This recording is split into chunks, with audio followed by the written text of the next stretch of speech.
yote yalitabiriwa. Mwisho wa yote, haleluya, amen.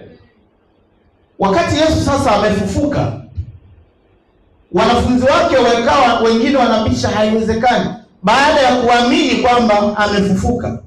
Yesu mwishoni kabisa, ukisoma katika ile Luka sura 24 mstari 44, anasema kabisa, anasema haya ndio mambo niliyokuwa nikiwaambia ningali pamoja nanyi, kwamba ni lazima yatimie yote niliyoandikiwa. Sio yote yaliyoandikwa, ama yote niliyoandikiwa katika manabii na nini, Zaburi na nini, na Torati ya Musa. Kwa yote aliyoandikiwa, maana yake kulikuwa na timeline kwamba hiki kitatokea. Kwa hiyo hata Yesu alipozaliwa, kwa sababu kulikuwa na timeline and it was prophesied, ndio maana ilikuwa rahisi kuuliza kwamba alikuwa ni mfalme, ndio aliuliza, hebu niambieni ni wapi amezaliwa mfalme wa nini, wa Yahudi? Biblia inasema wale wataalamu wakamwambia ni katika Bethlehemu ya nini, ya Uyahudi, maana ndivyo ilivyofanya nini. Sio swala la kwenda kuanza kusearch kwamba wapi Yesu amezaliwa, kwa sababu that was prophesied. Kwa hiyo ilikuwa ni swala tu la kusubiri fulfillment of the prophecy. Amen. Lakini ilipokuja swala la Paulo kuwa mtume, hakuwepo kwenye timeline ya prophecy. Ndio maana akasema mwisho wa wote alinitokea mimi kama mtu niliyezaliwa si kwa wakati wake, means out of the time. Yes. Do you understand? Kwamba ukisearch kwenye prophecy, sijui kwenye Torati ya Musa, kwenye nini, mtafuta habari kwamba atatokea mtume ataitwa Paulo, Mungu atamtumia, utapata habari zake. Yes. Mbona naona kama hamjaelewa vizuri. Utapata nini? Yaani mtume tu aliyochukua nafasi ya nani yule aliyejinyonga, Yuda, Matia. Biblia inasema hata namna ya upatikanaji wake walikaa wakasema hii unabii, hii maandiko lazima yafanye nini, yatimie, kwamba unabii ulishasema kwamba huyu Yuda atatokea, atamsaliti, atajinyonga, lakini itatakiwa atafutwe mtu kujaza nafasi. Prophesy and it was written. Yes. Huwezi kuona habari ya Paulo. Kwa hiyo Yesu akamtokea Paulo kama mtu aliyezaliwa si kwa wakati wake, manake nje ya majira ya unabii. Yes. Hallelujah. Amen. Praise the Lord. Amen. Angetokea katika kwenye yale majira ya unabii, manake angejaa maarifa ya unabii. Yes. Angefundisha mambo ya unabii hata kwa watu ambao sio wana wa unabii. Yes. Jamii ya kimataifa. Amen. Am I talking to somebody? Amen. Hallelujah. Tunaelewana vizuri. Amen. Kwa hiyo Paulo sasa alipomtokea akampa mission gani? Kwa sababu Mungu akikuita anakupa mission. Yesu mwenyewe alipoletwa alipewa mission. Tunaelewa vizuri. Amen. Ndio maana mission ya Yesu ni kuwaendea kondoo waliopotea nyumba ya Israeli. Mwanamke Mkananaye alipotaka kushiriki kile Yesu alichokuwa anakifanya, akamwambia, mama, sikutumwa. That is not my mission. Do you understand? Amen. Sikutumwa ila kwa kondoo waliopotea nini? Wa nyumba ya Israeli.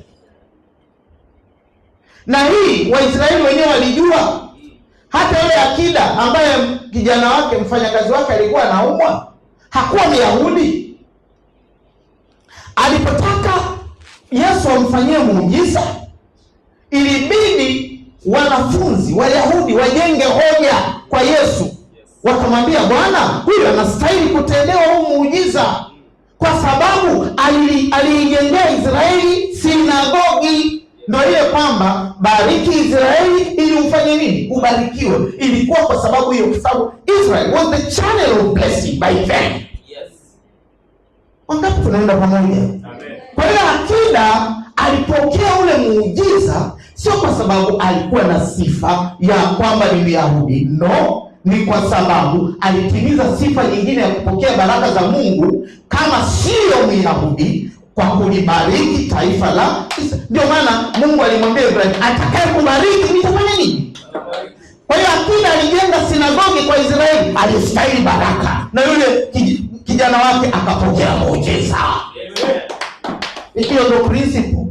Lakini kama you are a non-Jew, you are not entitled to get those miracles.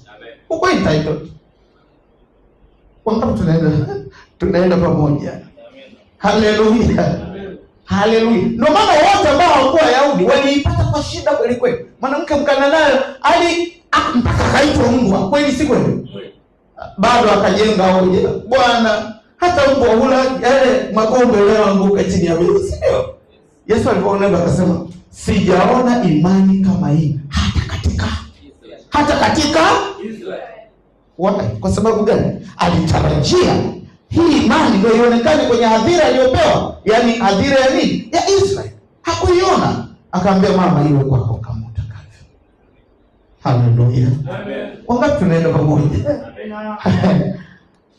Kwa hiyo Petro nani wote waliteuliwa katika yale majira.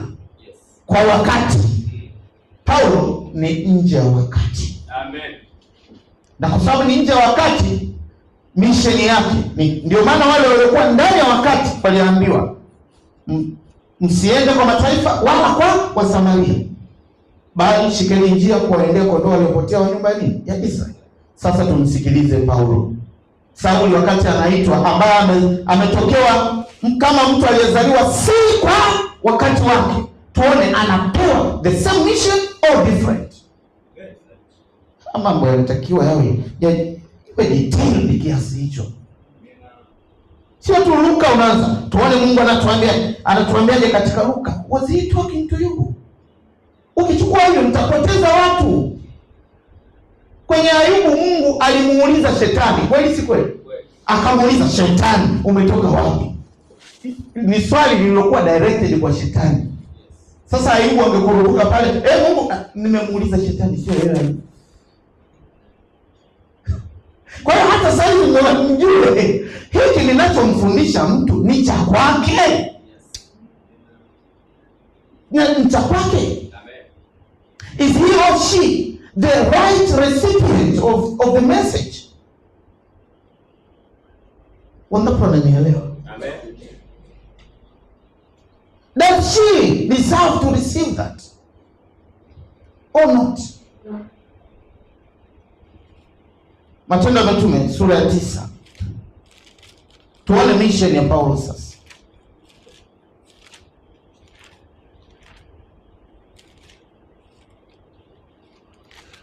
Matendo ya Mitume sura ya 9.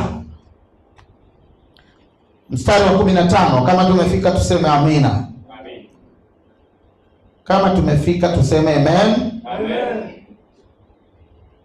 Tuanze mstari wa 13, inasema hivi, lakini Anania akajibu, Bwana, nimesikia habari za mtu huyo kwa watu wengi, mabaya mengi aliyowatenda watakatifu wako Yerusalemu. Naipenda kweli hiyo. Wapi? Haleluya. Mstari wa 14, hata hapa ana amri itokayo kwa wakuu wa makuhani, awafunge wote wakuitiao jina lako. Haleluya. Mstari wa 15, lakini Bwana akamwambia, Mungu anamjibu, Yesu anamjibu Anania sasa, ambako Paulo aliagizwa akamuone. Haleluya. Anamjibu nini? Lakini Bwana akamwambia, nenda tu, kwa maana huyu ni chombo kiteule kwangu, alichukue jina langu mbele ya, anaanza na wale ambao waliachwa. Haleluya. The same Jesus. Kumbuka, Yesu aliyesema sikutumwa ila kwa kondoo waliopotea nyumba ya Israeli. Aliyesema njia ya mataifa msifanye nini? Msiende. Leo anamwambia Paulo, mission, adhira ya kwanza ya kuiendea ni wale ambao aliwakataa wakati ule. The same Jesus, but different time with different mission. Amen. Usome hivyo. Yes. Mwisho wako utasema Biblia inajipinga. Haijipingi. Wewe ndio uelewi. Praise the Lord. Inajipingaje? Damu yake imekwisha. Hapa Yesu anaongea damu yake imekwisha fanya nini? Imekwisha mwagika. Na tutaona sasa damu ya Yesu ndio iliyoingiza jamii ya Gentiles kwenye nini? Mpango wa Mungu aliye hai. Amen. Anasema hapo kwanza, ninyi mliokuwa mbali hapo kwanza mmekuwa karibu kwa damu yake Kristo.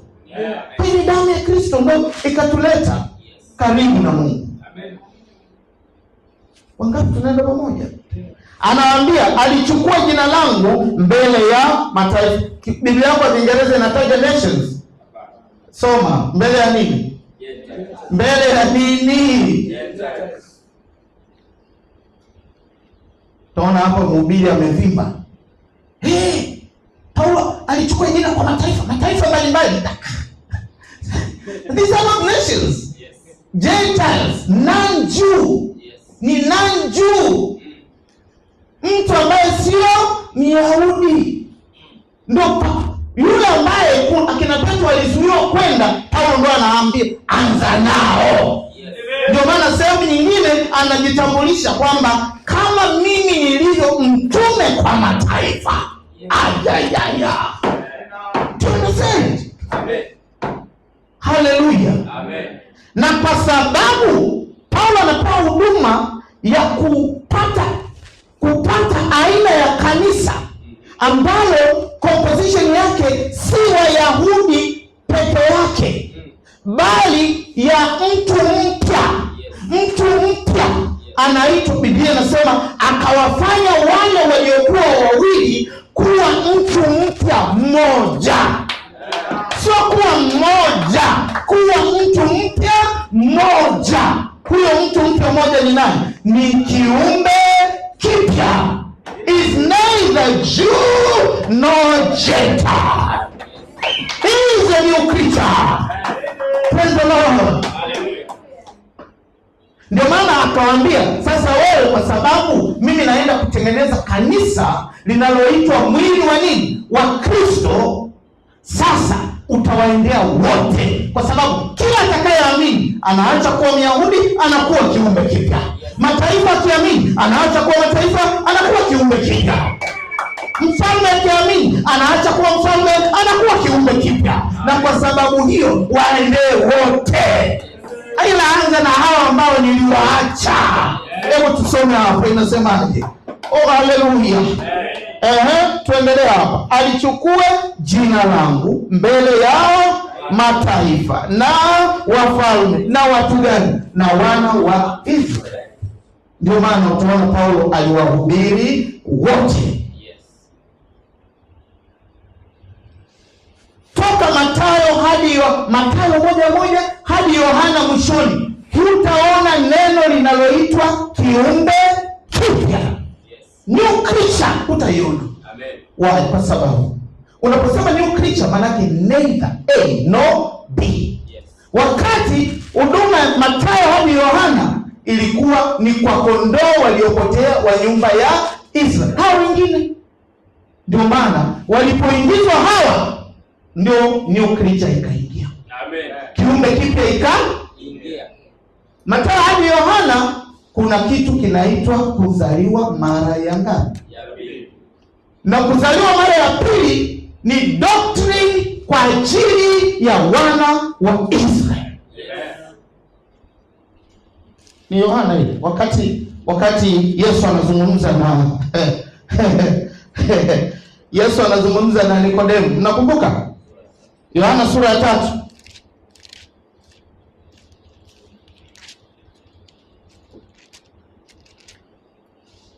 You are there to hear untold issues. Amen. Hallelujah. Amen. Inasemaje? 3:3. Hebu tusome pale. Yes. Atuanze mstari wa ngapi? Tuanze wa kwanza. Inasema basi palikuwa na mtu mmoja wa Mafarisayo, jina lake Nikodemo, mkuu wa Wayahudi.